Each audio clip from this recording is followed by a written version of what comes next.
Our MP John Penrose. Would you agree with that assessment, that the government needs a massive new plan, that the whole demographic of those who need welfare support has completely shifted and changed?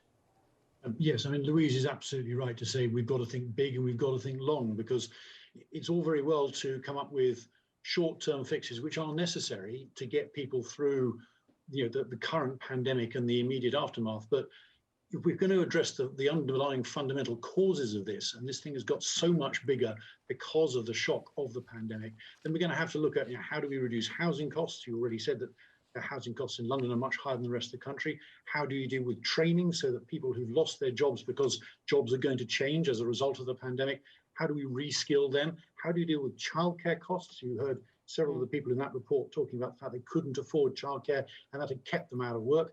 And equally fundamentally, how do we start looking at some of the things recommended as long ago as 2017 by Matthew Taylor and the Taylor Review about making good work. And if we look right in front of us at the near future, would you agree then with Louise that it's unthinkable to end the universal credit top-up at the end of March? You would presumably be pushing your government right now to say it has to be extended for a year, would you?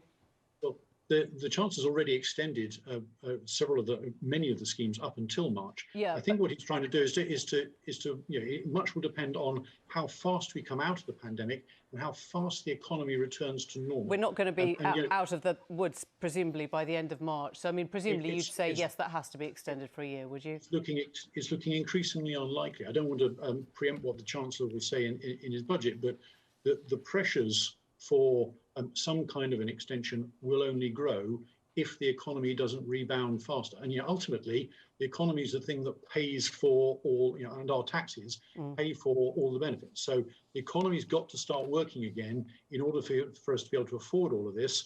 But we need to make sure that people can get through the next few months in order to be ready for the rebound, ready to take the jobs when they start to reappear.